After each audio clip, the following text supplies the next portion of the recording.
अस्सलाम वालेकुम, मेरा नाम है हसन और आप देख रहे हैं मेरा यूट्यूब चैनल।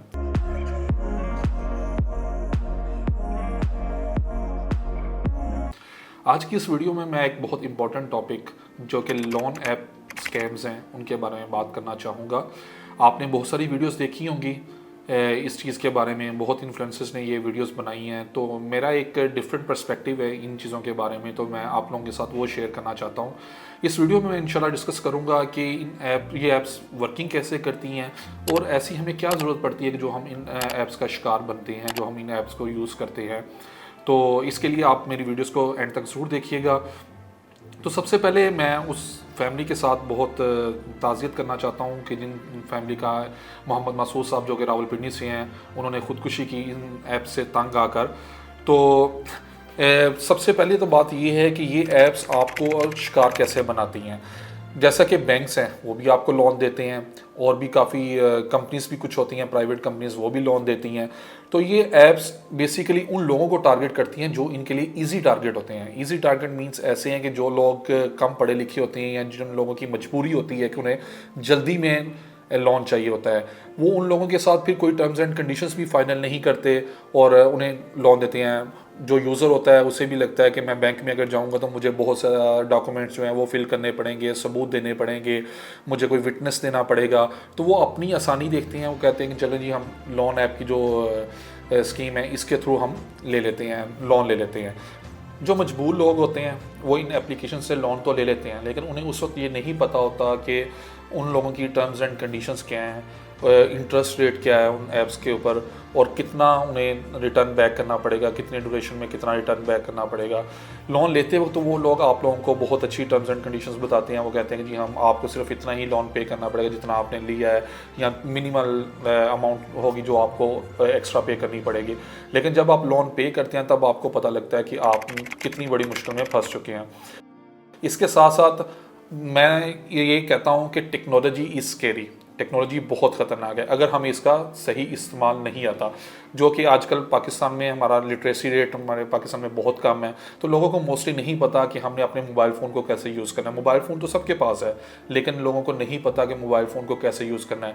हम कोई भी एप्लीकेशन इंस्टॉल करते हैं तो हमें जल्दबाजी के अंदर हमने बस जल्दी से एप्लीकेशन इंस्टॉल करनी है, जितनी भी उसकी कंडीशंस आती हैं हम उसे एग्री करते जाते हैं और हम उसे अपने मोबाइल का सारे डेटा की एक्सेस देते हैं, अपनी गैलरी की, कॉन्टेक्ट्स की, अपनी वॉइस की, अपनी लोकेशन की, हम हर चीज़ की एक्सेस उस एप्लीकेशन को देते हैं। तो फिर वो एप्लीकेशन ही हमें चला रही होती है, हम उसे नहीं चला रहे होते। उसके पास हमारा सारा डाटा होता है, उस एप्लीकेशन को हमारा सारा पता होता है कि हम किधर जा रहे हैं, क्या कर रहे हैं, हमारे लाइक्स क्या हैं, डिसलाइक्स क्या हैं।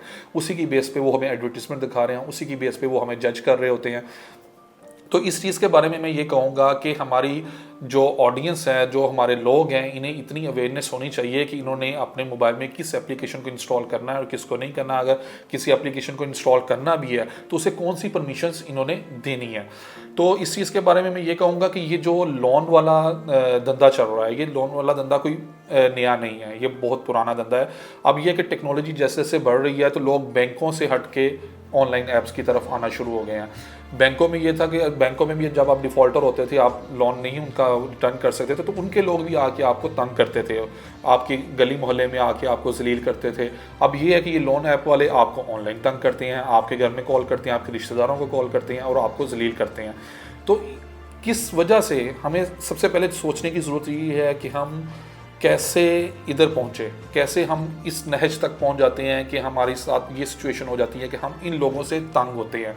तो इस चीज़ में सबसे पहले जो इम्पोर्टेंट बात मैं हट के करना चाहता हूँ वो ये है कि हमें अपनी फाइनेंशियल मैनेजमेंट जो है ना, इस पे बहुत वर्किंग करने की ज़रूरत है। हम पाकिस्तान में हर बंदा कमा रहा है, हर बंदे के पास रोज़गार कोई ना कोई है, किसी ना किसी तरीके से अर्निंग तो कर रहे हैं हम, लेकिन अर्निंग करने के बाद उस पैसे को हमने कैसे यूटिलाइज़ करना है, कितनी हमने सेविंग करनी है, कितने हमने अपने एक्सपेंसेस करने हैं, उसके बारे में हम लोगों ने कभी कैलकुलेशन नहीं की। हमें बस ये होता है कि हम पैसा है उसे खर्च करने की करो।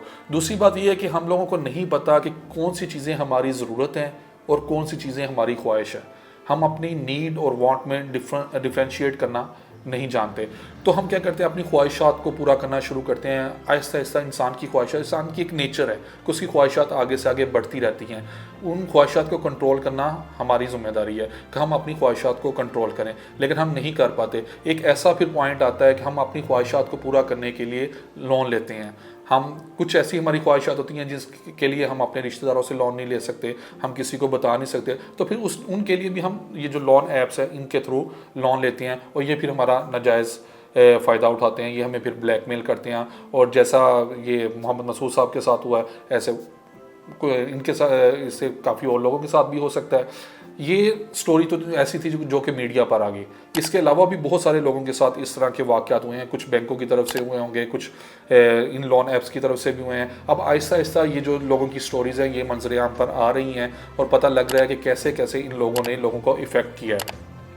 अब इस चीज़ के बारे में मैं अगर गवर्नमेंट ऑफ पाकिस्तान की बात करूँ तो आज की ही बात है कि आज ही मैंने एक ऐड देखा जिसके अंदर फिर ये उधार पैसा की एप्लीकेशन के ऐड चल रहे हैं। तो गवर्नमेंट को भी चाहिए कि अगर इतना बड़ा सानिया हो गया, अगर इसके बाद भी इनकी आंखें नहीं खुली, तो इन्होंने कब एक्शन लेना है।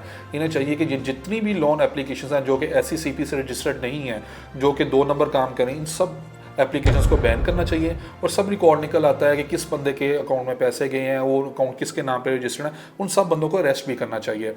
तो एक और मैं बात करना चाहूँगा कि एक चीज़ ऐसी है जिसका हमारी सोसाइटी के अंदर एक ट्रेंड बन चुका है कि हम अब उस चीज़ को बुरा समझते नहीं हैं, और वो चीज़ है सूद।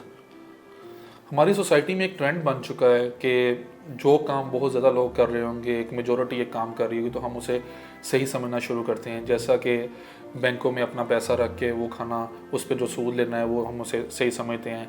जो कि हम लोन लेते हैं, लोन पे हम सूद देते हैं, हमें पता भी होता है कि 25 से 26% बैंक सूद ले रहे हैं, ये एप्लीकेशंस भी सूद ले रही हैं, लेकिन हम उसे एक मामूली बात समझते हैं कि ठीक है, सब लोन ले रहे हैं, सब सूद दे रहे हैं, तो हमें क्या है।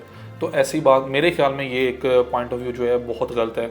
हमें कोशिश करनी चाहिए कि सूद से जितना बच सकते हैं अपने आप को बचाएं, क्योंकि एक हदीस है कि अगर आप सूद लेते हैं तो सूद अल्लाह और अल्लाह के रसूल के ख़िलाफ़ जंग है, अल्लाह ने जंग होता है ये, तो अल्लाह के और अल्लाह के रसूल के ख़िलाफ़ जंग तो कोई भी नहीं जीत सकता। तो इसलिए मेरे पॉइंट ऑफ व्यू में हमें सूद से जितना ज़्यादा हो सकता है उतना बचना चाहिए। अगर इस सारे सिनेरियो को हम शुरू से स्टार्ट करें, एक बेसिक पॉइंट से हम स्टार्ट करेंगे, अगर शुरू में ही हम ये समझेंगे कि हमने सूद पे कर्ज नहीं लेना, तो हम कोई और रास्ता ढूंढेंगे, किसी और तरीके से हम कर्ज लेने की कोशिश करेंगे, अपने किसी फ्रेंड से बोरो करने की कोशिश करेंगे, अपने किसी फैमिली मेम्बर से बोरो करने की कोशिश करें, तो हम इन स्कैम्स में फंसेंगे ही नहीं, हम इन स्कैम्स की तरफ जाएंगे नहीं, क्योंकि हमें पता होगा कि वो एक रास्ता ही गलत है, तो हमारे साथ कोई कुछ बुरा भी नहीं होगा। तो इसलिए मैं कहता हूँ कि आजकल की जो जनरेशन हैं, यंग जनरेशन जो है, उनका इंटरेक्शन अपने पेरेंट्स के साथ भी बहुत ज़्यादा कम है। तो मैं इस वीडियो के तवज्जुह से पेरेंट्स से भी रिक्वेस्ट करता हूँ कि वो अपने बच्चों के साथ टाइम गुजारें, उनकी काउंसलिंग करें, उन्हें बताएं कि सूद कितना गलत है, उन्होंने अपनी लाइफ में किस तरह सूद से बचना है। मोस्टली ये होता है कि हमारी ख्वाहिशात ऐसी होती हैं कि हम कहते हैं कि हमारे पास छोटी गाड़ी है, नहीं जी, सोसाइटी में अपना बरम बनाने के लिए, सोसाइटी में अपना नाम बनाने के लिए हम कहते हैं कि हमने अब बड़ी गाड़ी लेनी है, चलो जी बैंक से किस्तों पर ले लो। पता है हमें कि वो सूद है, लेकिन हम लेंगे क्योंकि हमने अपने सोसाइटी में अपना नाम बनाना है। तो ऐसी ख्वाहिशात की वजह से भी हम सूद का शिकार बनते हैं, और जब हम सूद पे कोई चीज़ लेते हैं तो फिर उसके जो रिज़ल्ट होते हैं वो हमारी लाइफ के अंदर परेशानियाँ, तकलीफ़ें और ज़िल्लत, ये सारा कुछ हमारी लाइफ में आता है। तो इसमें मैं आप सबसे ये रिक्वेस्ट करूँगा कि जहाँ तक हो सके आप सूद से बचें, और अगर आपने कभी इस तरह की हरकत कभी कोई की है, आपसे सरजद हो गई है, तो तौबा करें और आगे बढ़ें। आप अपनी जो नेक्स्ट लाइफ है उसमें आप सूद से बचें। तो मैं पेरेंट्स को भी कहूँगा कि अपने बच्चों की काउंसलिंग ज़रूर करें, और उन्हें भी समझाएं कि किस तरह आप इन चीज़ों से बच सकते हैं, और अपने बच्चों पे भी नज़र रखें। कई बार ये भी होता है कि बच्चे अपनी ख्वाहिशात को पूरा करने के लिए वो भी इन ऐप्स को ईजिली यूज़ कर सकते हैं, वो भी इन ऐप्स का शिकार बन सकते हैं। तो पेरेंट्स को भी बच्चों पर नज़र रखनी चाहिए कि वो क्या एक्टिविटीज़ कर रहे हैं, उनके क्या मसरूफियात हैं, वो उनकी फाइनेंशियल कंडीशंस कैसी हैं। तो इस चीज़ में मेरे ख्याल में पेरेंट्स को भी ज़रूर अपने बच्चों पर नज़र रखनी चाहिए, ताकि वो किसी नागहानी इस तरह की जो सिचुएशन है इससे बच सकें, और किसी भी मुश्किल सिचुएशन से वो बच सकें। सूद के बारे में आपका अगर कोई पॉइंट ऑफ व्यू है, सूद के बारे में अगर आप कुछ बात करना चाहते हैं और ये जो लोन ऐप्स स्कैम्स चल रहे हैं इनके बारे में अगर आप लोगों का कोई पॉइंट ऑफ व्यू है तो कमेंट सेक्शन में मुझे ज़रूर बताइएगा। मेरा जितना नॉलेज था, जितनी मेरी थिंकिंग थी वो मैंने आप लोगों के साथ शेयर की।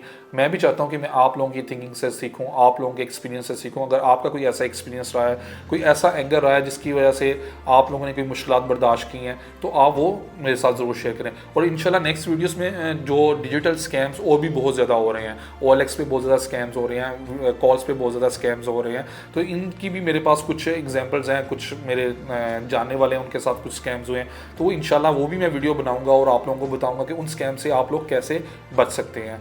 अगर आपको मेरी ये वीडियो अच्छी लगी है तो आपसे मैं रिक्वेस्ट करूंगा कि अपने फैमिली मेम्बर्स और अपने फ्रेंड्स के साथ इसे ज़रूर शेयर करें और अपनी दुआओं में मुझे याद रखें। अल्लाह हाफिज़।